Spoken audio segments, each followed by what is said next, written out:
Thank you very much. It's a real pleasure for me to be here today. I've been a civil servant for over a third of a century, and increasingly I've been interested in how we lead the civil service and how we create an environment where people can grow and flourish. I've been a singer even longer, and in my early days as a civil servant I helped set up the Elysian Singers, who we're going to hear from this evening. And in recent years, I've benefited from what the Westminster Abbey Institute has offered in terms of particularly a safe space to bring people to have a different type of conversation. And in turn, I've been able to give back a little as a member of the Institute's Council of Reference. So today kind of brings all of that together. Here we are, as Paul was saying, in the Lady Chapel of Westminster Abbey, the home place of the Order of the Bath, which celebrates public service. Talking to James O'Donnell, the Organist and Master of the Choristers here at Westminster Abbey, a really superb musician with a huge breadth of experience across a range of areas which we will explore. And we're here to have a conversation about the parallels between making music and making policy, about leadership in our respective domains, about how the public good is served through both music and the civil service. So a little word about how today's dialogue is going to run. When I was trying to think about this dialogue, I reacted as a good civil servant would, and as you will know, some of you in the audience who are civil servants. So I reached for a framework. We like a framework. And thinking about the leadership roles I've had in over my time in the civil service, I kind of pulled out three things which they have in common. All of them, broadly speaking, were about getting things done.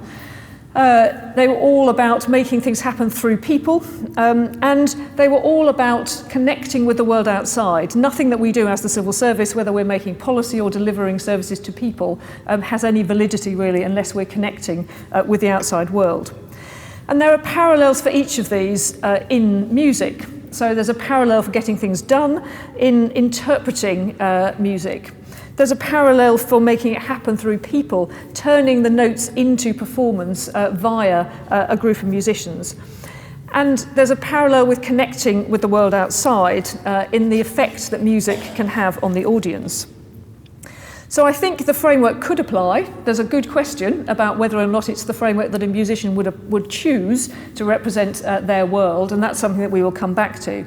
But I'm going to start by talking to James about each of those sides of the triangle, and then at the end of each of those kind of triangle side discussions, we're going to have a piece of related choral music sung by the Elysian Singers, who are they're tucked away at the side at the moment, but they will emerge to sing. The Elysians, I'm very proud to be a member of the Elysian Singers, which is one of the finest chamber choirs in London and has a very broad repertoire, some of which you will get to experience this evening.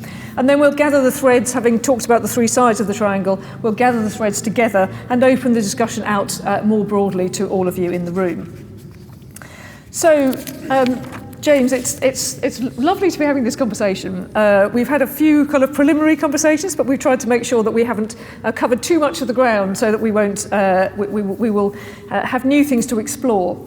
So I wanted to start with this question about getting stuff done. And my policy analogy is, when we're making policy, in very broad terms, we start with the overall direction that we want to take, then we break it down into chunks, we work through a lot of detail, we usually have to do some very complex negotiation with our colleagues, and then finally, we put it out to the world, we publish the document.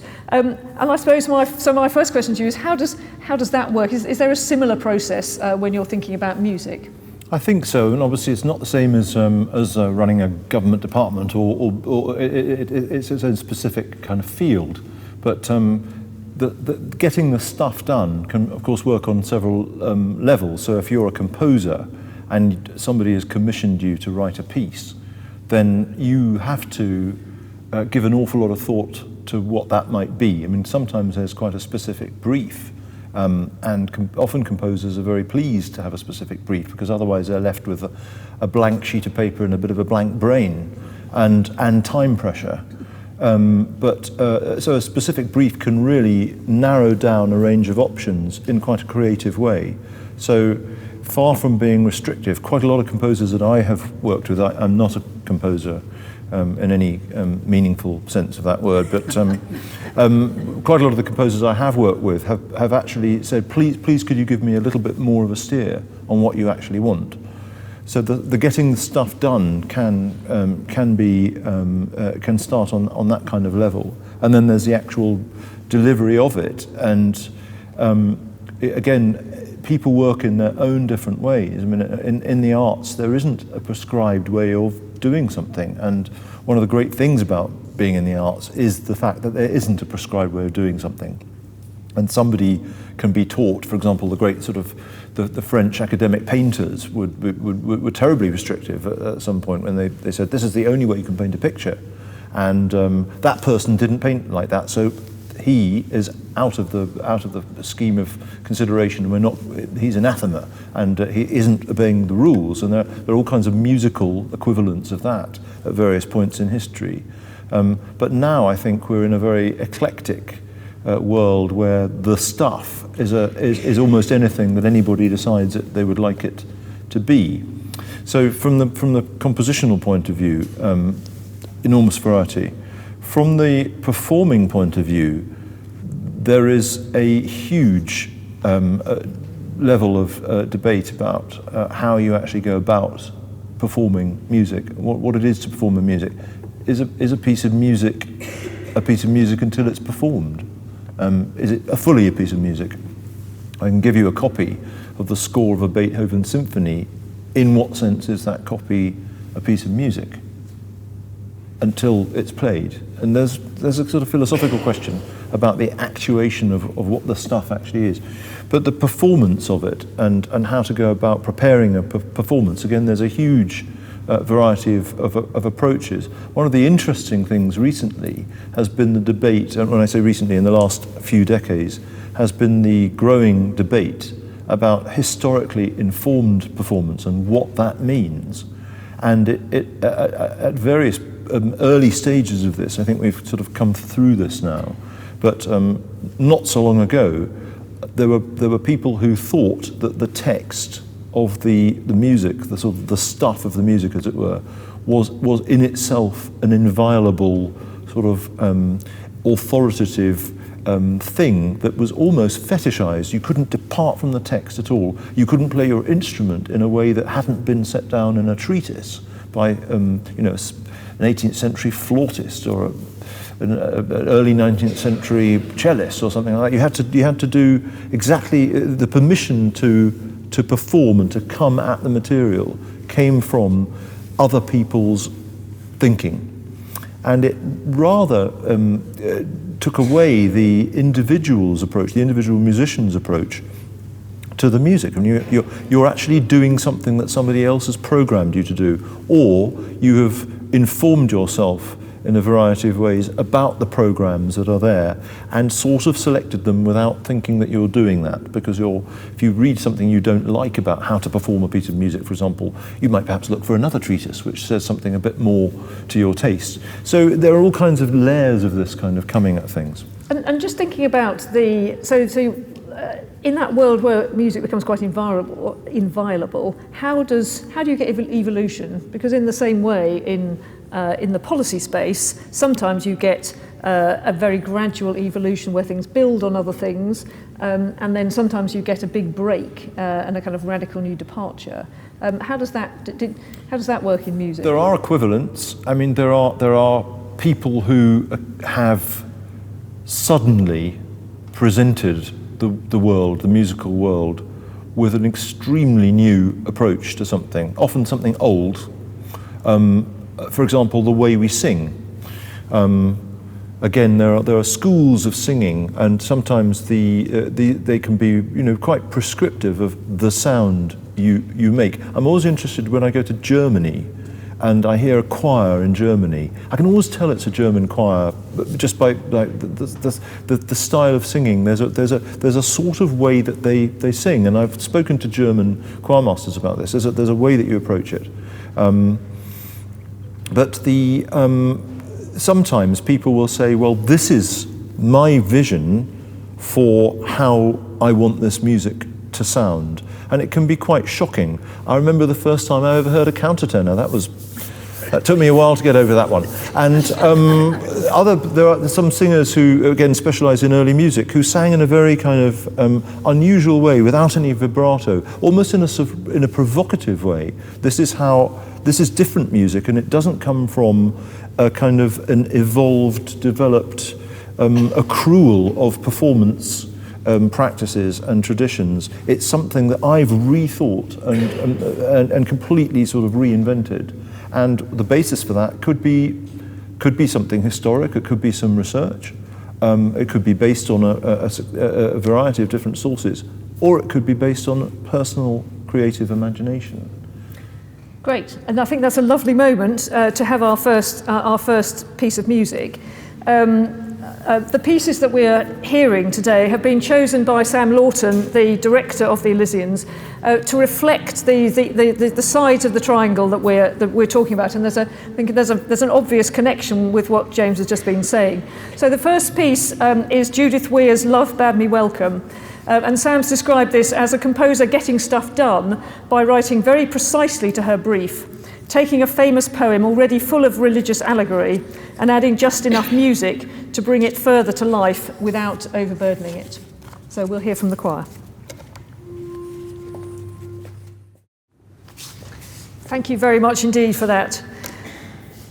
So the second side of the triangle is about building the team, making it happen through people.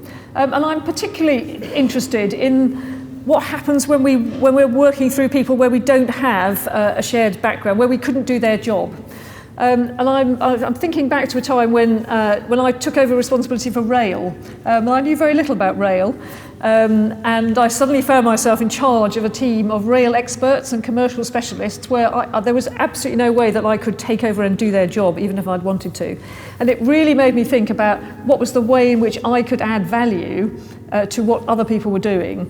And it strikes me there's possibly an analogy with a conductor of a big orchestra where maybe there are some people who can play every instrument in the orchestra, but I suspect not many. And how as a conductor you can really bring people together and add that value and get people to respect what you're bringing to the process. That's a very interesting question because, again, it works on a lot of different levels.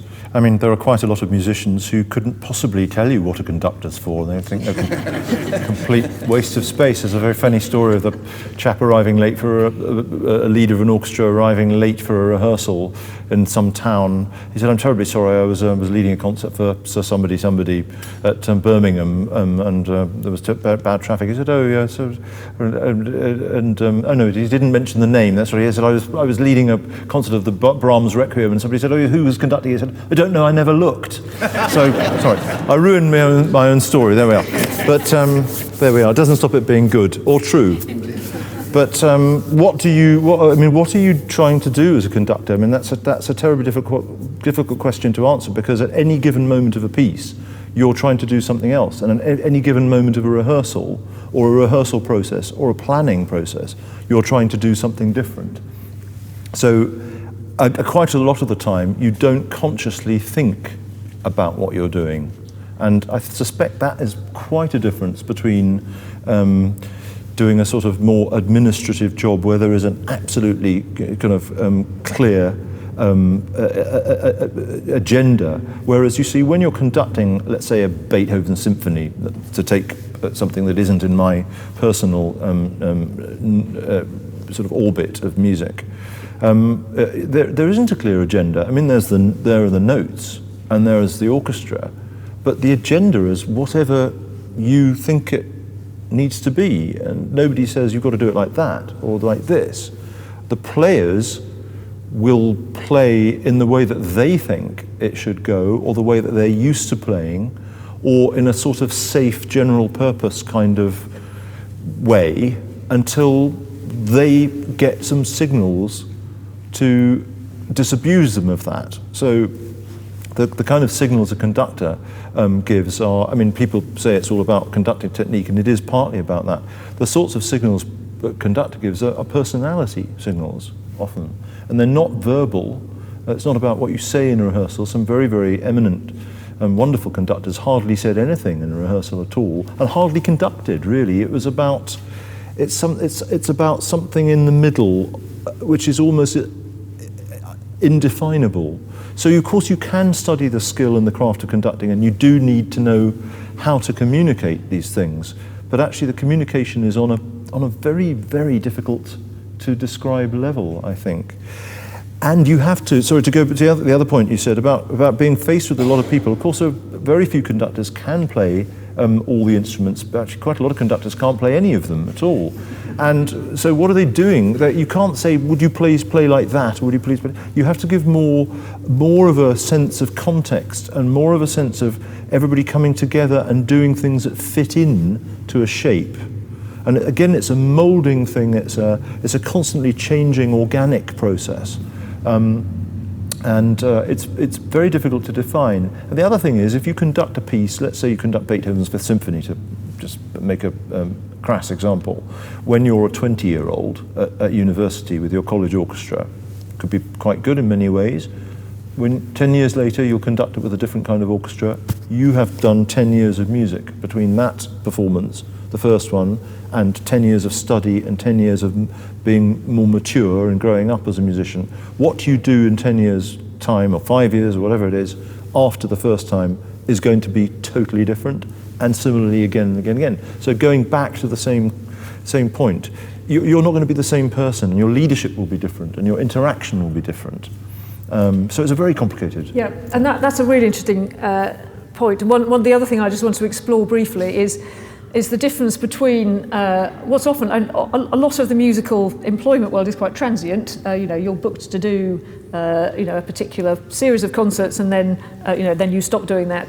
What you have in the Abbey with the choir is a much longer term relationship, where I imagine the way in which as the Master of the Choristers you interact with the choir is rather different from the experience of many conductors. Yes, I think that's true, and there's a great excitement to be had in a sort of what you call a scratch orchestra or a scratch choir, getting somebody together on an ad hoc basis, and everybody has to sort of gel together quickly. There's this sort of discovery of new dynamics, or adverting to new dynamics, and sort of trying to capture something of a working operational dynamic in a room. The conductor can be very useful. The role of the conductor there can be very decisive, because people need to be kind of on with their antennae on full twitch.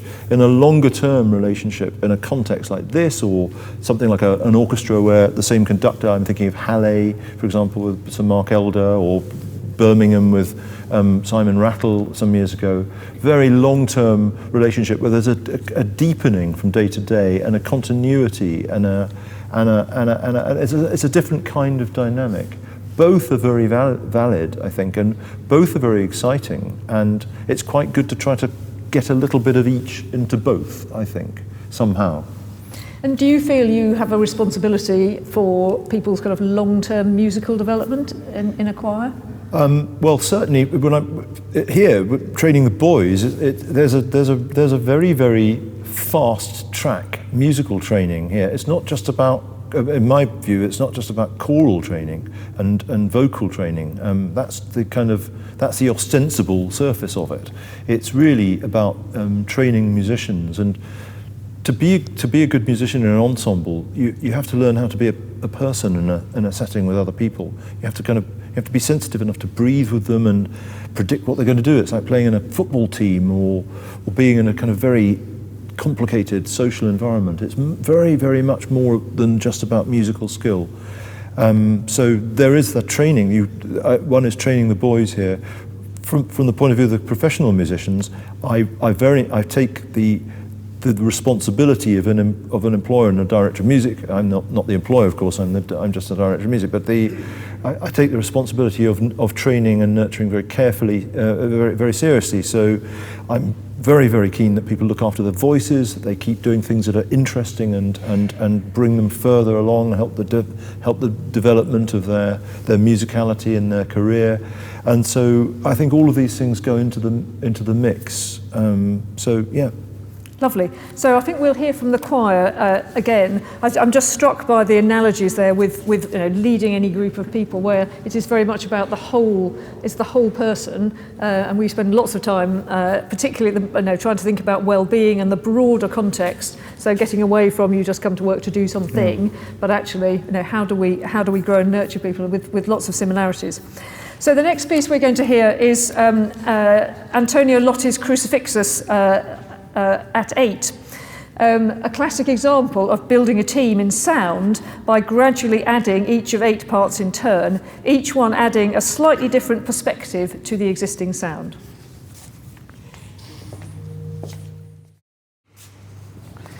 A piece perfectly designed for the acoustics of this wonderful chapel. That was absolutely fantastic, thank you. So moving on to the third side of the triangle, which is about connecting with the audience.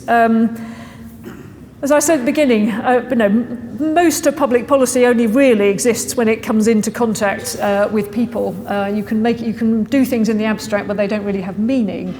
And I'm interested again in the parallels. How important is it when you think about music to be thinking about the way it lands with the people who are listening to it? Well, that's again it's very difficult to answer that question, because I suspect if you play, I seem to be on a Beethoven roll at the moment, play a Beethoven piano sonata to an audience of 100 people, there are 100 different ways of listening to it, even to the one way of playing it that you're experiencing. So it's difficult. You can't really second guess how people are going to receive a piece of music, and you shouldn't try. So the job of the performer, it seems to me, is to try to work out how one is going to approach a given piece of music, how one is going to play it or sing it or conduct it or whatever, and then try to do that as well as possible, and to think out a coherent musical approach. So when I said a few moments ago that there was no agenda when you have a score of a Beethoven symphony, well, of course the agenda is to perform it well. So you can decide. There are many different ways of doing it, is what I meant. And it's the same thing, that you can't play for an audience in a way that you think that audience might like. There's an interesting point about competitions, for example. Occasionally, these music competitions, piano competitions or violin competitions, some people say that there are certain ways that the juries of certain competitions like to hear the music played, or certain things that they like and certain things that they don't like. And there's a sort of sport that you can sort of get into if you really want to, which is to try to play in a way that's going to impress a particular kind of jury. I really find that all very difficult to understand, because I think the only person as a musician that ultimately you have to satisfy in the music making is yourself. And the whole point about learning to be a musician, studying to be a musician, spending your life doing that and deepening your competence and your knowledge and your maturity and your experience, is to improve your own self-awareness as a musician, your own self-critical faculties. That sounds awfully kind of self-involved and rather kind of dismissive of the audience. But actually, it's like saying something aloud. You think something and then you express it aloud. It's that kind of leap that you make when you say it aloud that is the equivalent of playing to an audience or singing to an audience. And do you think if you only ever performed, if you took a piece of music and you only ever performed it in a closed room, would that make any difference? Would it matter to the value of the music? It wouldn't matter to the value of the music, but if music is about communication, there would be I think a question if you only ever did that. Who are you communicating the music to? And there's a great satisfaction to playing music for one's own satisfaction, and that's fine. But it seems to me that to actuate the music, if that's even a word, I don't even know, somebody will tell me, to make it a real thing, there's a part of a triangle of interpretation. The composers composed the music, the performers performed it, and the listeners received it. And if there's never that third bit, there could be said to be something missing. But it's a very interesting Very interesting concept. Of course, most musicians spend the vast majority of their time playing themselves. I mean, a concert pianist will spend 95% of his or her life in a studio practicing on their own, and only the other 5% or 10% or what have you in front of an audience. So you do spend an awful lot of time on it yourself, so it has value, of course. Yes, but when you're practicing, it's an interesting question of what's the value of rehearsal versus the value of performance. So when you're practicing, are you practicing in order to be able to perform, or are you practicing to become better at what you're playing? Again, that's a very hard question to answer. I think it's a bit of both, and it depends on when your next performance might be. But it does strike me that practice is about habit, and if you're, for example, an athlete, you can't say, well, I've got a competition coming up, so I better start, 2 weeks beforehand, I better start doing some running or something, because you're probably doing it all the time, because it's what you do. It's part of your. It's like breathing or getting up in the morning or having a shower. It's the same. It's part of who you are. It's part of your life, and it's part of your habit. So I think, for me, I can only speak for myself. I find practicing really satisfying as a way of kind of discovering who I am as a musician. Unfortunately, when you're a professional musician and you have engagements in your diary, the agenda for preparation does take over a lot. But there's no reason why they shouldn't actually coexist very positively, I think. But the proportion of which is dominant will vary, I think. And do you think it matters who music is performed to?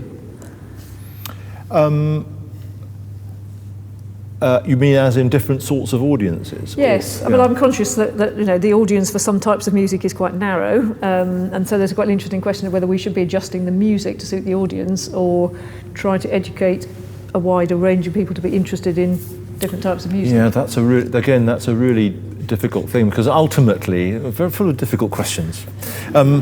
I suppose, one could look at, let's say, organ music. Now, that's a little bit of a niche interest. But it's so funny because it can be quite challenging to attract large audiences to come and hear organ music in some circumstances, and in other circumstances you have to close the doors half an hour before the concert because the place is dangerously full. I mean, if you go to Cologne Cathedral, for example, there will be 3,000 people sitting there in silence 20 minutes before the concert begins, and you look and you think, this is extraordinary. And then in this country, you sort of have to press gang people in through the door to make them come. So I don't know why that is. But there is an art to programming and trying to present music for what you identify as your public. And there's a very good idea of actually a very good sense in trying to get a new public along. But it's quite difficult to do all these things all at once. But whether you would perform the same music differently for a different audience, I think is doubtful, because how would you work out how you were going to perform for a different audience? Yep. You might perform different music, but you'd have to do it in the way that you felt it had to be done. But that could partly depend on the context in which you were doing it. Again, you might not even be aware of that. You might just pick up a vibe, and I don't know. Yep. Okay, so I think this is a nice moment for our third piece of music, which I think is somebody who's pretty good at, for a composer who's good at picking up vibes. So this is Lux Aurumque by Eric Whittaker. And Eric Whittaker is someone who's made his career by connecting with the audience, both creating an immediate and attention-grabbing sound world, but also by his use of the internet and his profile to draw singers and listeners together. So I think that's a good example of that last point.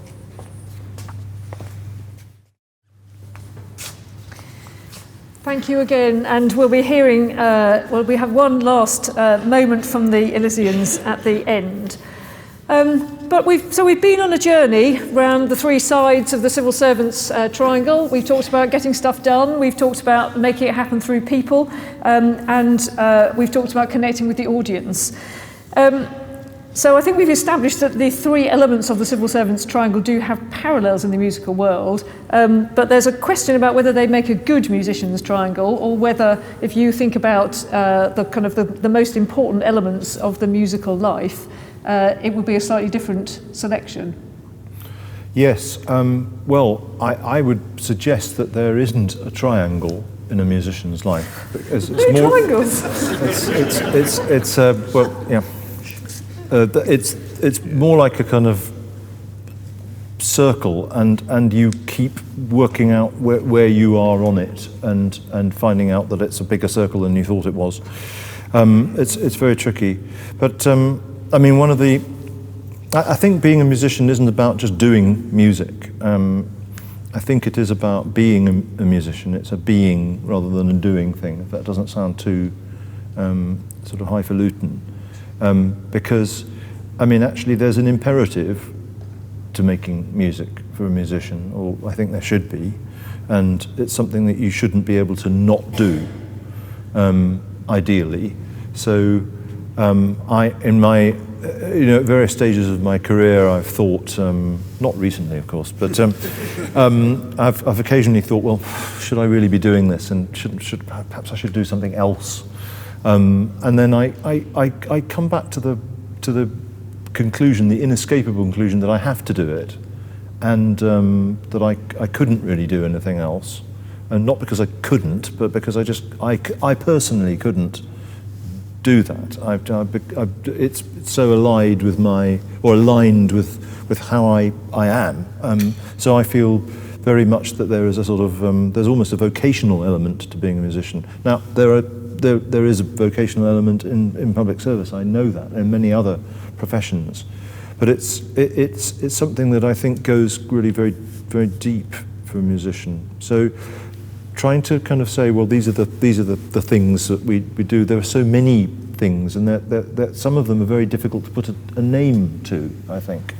And the great thing is you keep discovering whole worlds of doing different things, or you come across somebody who's playing a piece differently, or conducting a piece differently, or you hear it in a different way, you receive it differently, or you heard various other pieces of music since you played or heard another piece, and you then hear that piece that you originally heard in a different light, and you're constantly changing the whole time. And I think that's why it's very difficult to pin this down from a musician's point of view. So that's really interesting, and I'm going to open it up in a moment so we can sort of broaden the dialogue out. But I mean, the exam question for these three dialogues was, would greater dialogue with arts, in this case music, help policymakers? So I'm going to ask you that question, but with a slight rider, because I think what you've said about music being about being rather than doing is really important. And I mean, I suspect there's many of us in the room who are, for whom music is important. That's why we've chosen to come along today, as well as doing other things. So those of us for whom it's part of our lives, but not our professional lives. So I guess sort of part A of the question is, which I think I can guess the answer to, is would greater dialogue with music help policymakers? And I suppose part two is, how can policymakers who are interested in music find a better connection with that musical side of ourselves? How can we bring that that sense of kind of being into our working lives? Is that it? You want more? Okay. No, I'll try. Well, I mean, I can't answer I can't answer whether policymakers would find music interesting, but I do think, and just to answer the question slightly more generally, recently I went to a very interesting conference, and there was a discussion of what music is actually, and it was in context of sacred music, but I think it applies generally to the arts and also to music. And there's a sort of incarnational aspect to music, and I think the music's sort of there, and people sort of catch it. So the music's there, the composer sort of brings it into a realization, joining something that's sort of out there somehow, and the performer joins that. So there's a deeply creative and sort of, I mean, profoundly creative aspect to music. And I think that, I dare say, I can only speculate on this from my own point of view, but I would think that in terms of making policies that deeply affect people, that does apply on a quite a serious level. And that it isn't about just coming up with, of course, it isn't just about coming up with good policies that make sense and tick along, but it's something, there's a deeper connection to what policies do, and I think there's a deeper connection to what music is than just the sound it makes. So on that level, I think that there could be some profoundly interesting thinking to do. And very relevant to the idea of public good. So this is not just, as you say, it's a deeper connection. It's not just the thing. It's what sits underneath it. Yeah. So, I mean, let me at that point kind of, throw that question open. So feel free to ask questions if you want to, but also, I'm sure James is as well, just interested to get views from people here about what does that say to you? What does it say to us about what we might do that's different from where we are at the moment? So, one down here, if we can get a mic. Thank you. My name is Emily Miles. I work at the Food Standards Agency. I thought that was fascinating, and the music was beautiful as well. Thank you very, very much. One of the things I sing, and I used to play the oboe, and I did music A-level. And one of the things that music does for me is create delight and wonder. And it's one of the things I've been wondering as a public policy maker and civil servant whether we need to be doing more of, thinking about delight and wonder. There have been moments in my career when I have tangibly felt the difference that I've made as a civil servant to real people's lives, whether it's giving asylum seekers status in the country, or even this weekend thinking about the Environment Agency doing flood warnings and trying to stop people from having their homes flooded. And I think there's, I suppose it's a question for Clare really. Has delight and wonder ever featured much in your thinking about your policy making? I think I might refer back to the point that Paul made at the end about having taken on some interestingly challenging roles. I think, yes, it kind of has to, because if we don't find some delight and wonder in what we do, then there is nothing to get out of bed in the morning for. And one of the things that interests me most about public service is we get out of bed in the morning to make the world a better place. And making the world a better place has to involve, trying to elements of delight. If I actually kind of run the Rolodex through the things that many of my jobs have been about fixing things. So I think, we all spend lots of time, making services better. I spent a long time ago, I spent some time working on prevention of drug misuse. I spent a lot of time trying to make the health service work in the best possible way. So they're all things which feel very important. I'm kind of struggling to think of the example, I would say, and that one was absolutely about delight. And that maybe is what we know. And when James was talking about things being deeply creative, immediately there's something in me that responds to that. But it's quite, I think when I think about an organisation and how I can create a feeling in an organisation, that's when it's more easy to find delight, because much of the content of what we do is about fixing things rather than creating delight. Stephen. Hello, I'm Stephen Jones. I'm not currently in public service, but I was a senior manager in the NHS. And my question is for, I suppose, for James. In the NHS, we spent a lot of time shaping our delivery with the public, with our audience. And in the way you were describing it, I wasn't clear quite what role does the audience have, perhaps not within a performance, but between performances, how you look at the response from the audience in shaping your growth as a musician?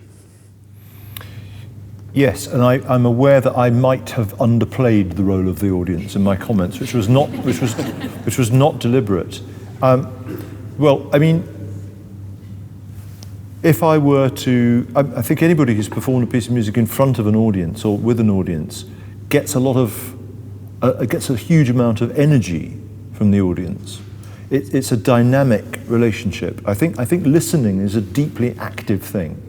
I think it isn't passive to sit there in a concert hall or in evensong even, listening to the choir's sections of the service. And I think that there's been some sort of thinking which is unhelpful over past decades about that in the Catholic Church particularly, that people are beginning now to sort of rethink. So the dynamic relationship between the audience and the performers is, I think, a really important one. That's not to say that there has to be an audience present for the music to be created. I think one of the most inspiring things about actually being here, we're very lucky here, is that when we sing evensong from day to day, there is a large audience, in the literal sense of that word, congregation, to receive the music that the choir is giving. And I think that our knowledge that there are so many people there who are paying attention to the music is very inspiring, and it's a very good thing to be aware of. And it can be quite demoralizing if you have prepared, let's say, go back to organ recitals, which is an obvious example. If you prepared an organ recital for months and months and months and worked hard on something, and then about 3 dozen people come, if you're lucky, I mean, it's fine that they're there, but it does feel sort of the energy, something about the potential energy could be a bit lacking. So I think the audience is very important, and the knowledge that there will be one is important. So when you are preparing for a performance in public, you don't want to let down the people who've come, who've taken an evening out of their schedule and stumped up whatever amount of money it costs them for the ticket to come and to experience something. You want to play your part in their experience. So I think it is a very important dynamic relationship. I'm going to take a few comments. So there's 2 people next to each other there and one just in front. Thank you. Hi, so I'm Sophie Danreiter and I work at the Cabinet Office at the moment. I've got a question, I think, for Clare, but sparked by something that you'd said, James, around how in music you have sort of schools of doing things and kind of very specific rules in certain periods of time where you are sort of limited or filtered in what you can do. And that's something I remember very strongly from playing a lot of music at school, where I was taught to sing in a certain way or listening to Suzuki tapes of exactly how you should play the violin or the viola. And it's something that I find in the civil service as well, perhaps a little too strongly, where there are these sort of ways of doing things, or there is a filter, or it kind of becomes more about the process than actually what we're trying to solve or which lives we're trying to improve.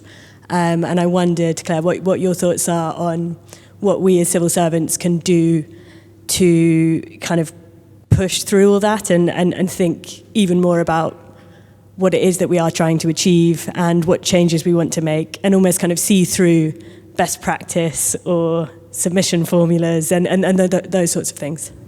Okay, thank you.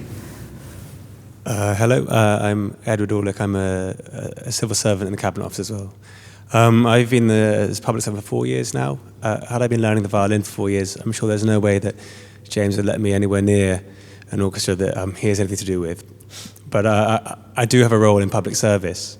And I wondered, Clare, what you thought the qualities that made a public servant orchestra ready would be. That's a nice one. And there's the lady diagonally in front, yeah. My name's Adela Gooch and I worked for Woolton Park, the Foreign Office Discussion Centre. But I wanted to slightly pick up on something you said, James. We are here in a place of worship. That is primarily what it's for. Therefore, what you do is for the greater glory of God. Now, if there is an audience there that participates and is somehow raised to a spiritual level through that, that is the purpose, but I don't think it's a performance. Do you want to go first? No, I disagree with that. I think it is a performance of music. That's what we do as musicians. But I don't think it means what you suggest that it means, because performances can be for the glory of God. Why can't they be? A musician is, I mean, when the choir sings a piece of music in evensong, we're performing the piece of music in evensong. That's what we're doing. We're not performing it.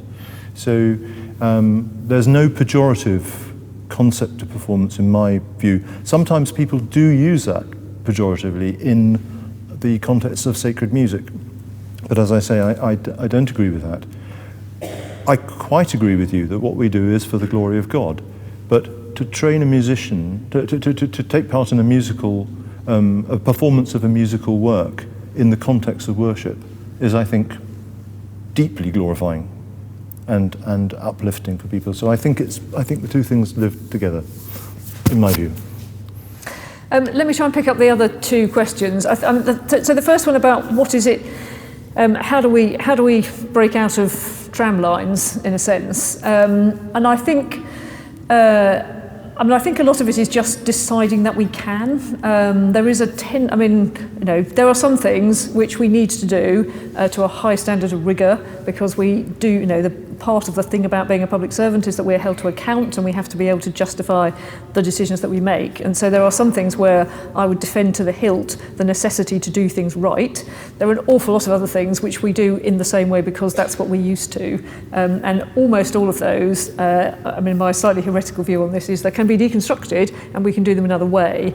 And that is about that's about courage, and it's about giving space and recognising that the ideas on the whole don't come from the top, where things we tend to kind of, we're a bit fossilised in how things were a long time ago, but which is why I quite often describe the most useful thing I do is nurturing rebels, providing space for people to do different things, both shining a light on it and saying look, isn't that interesting what's happening over there? And also providing a bit of protection when, inevitably, when you start doing things differently, the odd thing goes wrong.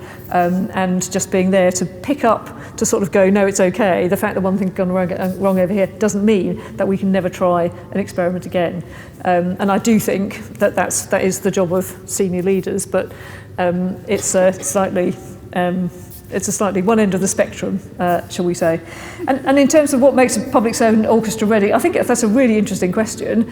I think in reality, people join different types of orchestras at different stages of their careers. And James was talking about the 20-year-old conducting the college orchestra, and some of us played squeaky violins in infant school orchestras that made awful noises because no one could ever tune the violins properly. So there's a kind of, it's not so much what makes us orchestra ready, it's how do we keep refining the skills that mean that we can play in the best possible orchestra for the level of skill that we're able to develop. And I think that's something, public service has less of a cut-off that says, you have to be incredibly good even to be able to start doing this professionally. We come in and we do things and we learn and we grow, and it is more of a kind of it's a path that you find your way along. Okay, let's take a few points from there. Hi, my name's Maria. I'm from DFID. Thank you very much. That's the Department for International Development. I should spell that out. I noticed a tension potentially between the role of intuition and kind of control, and I felt, James, you were resisting frameworks because you wanted to leave more space for organic intuition.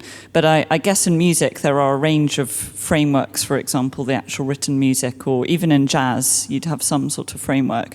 But I wondered what advice you might give about holding those things in tension to the civil service, and Clare, what your experience of the role of intuition is, particularly in leading across a kind of wide network with lots of different perspectives. Hope that makes sense. Yep, great. Do you want to pass back? Thank you. Morwenna Carrington, Department of Health and Social Care. I was struck particularly by what James was talking about, the importance of unspoken communication as the conductor of an orchestra. And playing in an orchestra, I can remember how the sort of sublime feeling of that sort of unspoken communication. As civil servants, though, we spend an awfully long time trying to choose the right words and crafting the right sentences. This is a question for Clare, really. To what extent is being an authentic leader more than just the words you say, and it's something more indefinable about who you are? Great, thank you. And then if you can, there's 2 hands at the back, and then we will have to draw a line. Thank you. I'm Adam Bayliss-West, and I work at the Home Office. I suppose I'm going to do another very civil servant-ish thing and sort of take us back to the commission or the brief or the exam question, and this idea that bureaucracy should be beautiful. And I suppose there are lots of ways in which bureaucracy can be metaphorically beautiful and change people's lives and improve the world for the better. But the question in my mind is, do we really mean that in the sort of core sense of beauty as something which is aesthetically pleasing to the senses or to the mind? And do you have any thoughts on the extent to which producing websites or briefs or buildings that are beautiful can positively influence the way that we experience a bureaucracy and the way in which we interact with one another and the way in which we do our work? Okay.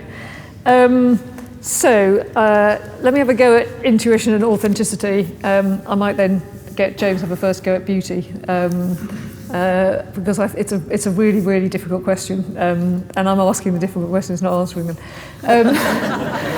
So intuition. So I'm personally a great believer in intuition, on the basis that it's a shortcut process going in your brain about things which you could logically argue your way to. There's a Malcolm Gladwell book, I think, about intuition. And the thing that reassured me is that it's not that it's a completely alien process set apart from logic, because civil servants, of course, we're very attached to logic. But it is sometimes you can do it more quickly than you can work it out, and then you can go back and find the stages afterwards. And I can vividly remember as a very junior civil servant realising that I could sometimes read something and know there was a gap in the argument. And it took me some time to find what the gap was, but I could see there was a gap. And that was quite a useful kind of technical skill. And then as I got more experience, and I realised I could kind of do the same thing with people. So I could have a conversation with people, and I could kind of feel if, and I talk about it as a kind of dissonance meter. So if what they were saying wasn't quite working with what I was hearing, then actually that told me something about where they were and whether they felt uncomfortable, and it just formed a starting point for kind of teasing things out. So I think we tend, because we are very attached to logic and reasoning and being able to be accountable for things, I think we tend to underplay the value of intuition, but it is hugely valuable. And partly, to go on to the Morwenna's point about authenticity, it's partly for exactly that reason, because actually it is, that the intuition shortcut helps to see when things are and aren't authentic, because authenticity for me is very little about words. I mean, it is about words only to the extent that when words and deeds don't match up, that is when you need to start probing for authenticity. And sometimes it's not a lack of authenticity. Sometimes it's that people are holding discomfort in themselves that they don't know how to express, and it comes out in a gap. But I think mostly authentic leadership is felt. It does come a bit back to the point about it's the being, not the doing. And although a lot of the time in the civil service we lead quite purposively, we think about what we need to do and then we do it. Actually, often the most powerful leadership is not when we're deciding to do something. It's actually it's the ability to create an atmosphere in which people feel something that makes them able to operate in a particular way. And I think that's the point, in a sense, where the things come back together, because I suppose what I'm taking out of this partly is there is an irresistible urge, to which I sign up completely, is to put order and frameworks, because that's how we do the work. But actually, the thing that really, the only thing that makes it work ultimately is when we can also tap into the being and the feeling and and that kind of deep sense that is so strongly present in music. I totally agree with that, and I identify very strongly with what you've just said. I mean, to produce a good, authentic interpretation of a piece of music, there has to be a joining up and an inner logic. But I would say that the role of intuition for a musician is a lifelong project of informing the intuition. So you start from some quite clear-cut notation. Musical notation can be very, very precise, and latterly not so precise in earlier music. It has evolved and become more and more complicated. So you could take a literal approach to that, or you could say this is a starting point for actually working out where the music is, and that comes from your life's work of informing your intuition, informing your own sense of musicianship. And I think as a leader in music, I certainly think being self-conscious about what you're doing is usually a disaster. Certainly from my point of view, if I'm thinking, oh, am I doing this too fast, or am I being clear enough, or what am I doing here? If I'm thinking about what I'm doing too much, I know I'm not doing it very well, and it all starts going wrong. If I'm just thinking about where the music's going and what the trajectory of the music is, and my role in kind of just directing it there and letting people be part of that, that's when things, I feel, work. I may be completely wrong about that, but that's where I feel it is. So being kind of self-conscious about the doing and sort of not letting the intuition in is usually fatal from the musical point of view, in my experience. Yeah. Fantastic. We need to stop, but I'm conscious I haven't answered the question. I think the best answer I can give you is a continuation of this same conversation, that if we reduce everything down to a kind of utilitarian base, which can be the temptation because we need to be practical, then we are losing something, and the something that we're losing is the same thing we've been talking about kind of in the whole of this last section. It's the what is it that goes beyond all of these things and into a space that is really about kind of the deep personal, and that finds its expression in all sorts of different forms of beauty. So we're going to finish with a last piece from the choir. Just before that, I'm going to thank James very, very much for wonderful Pleasure. Contributions. I'm also going to thank the Elysians for taking the trouble to come along and provide such fantastic music for us. The last piece that they're going to sing is Hubert Parry's My Soul, There Is a Country. Now, Sam chose this because Parry was passionate about his role both in composing public and ethical music, but also in nurturing the next generation through his leadership of the Royal College of Music and his extraordinarily generous personality.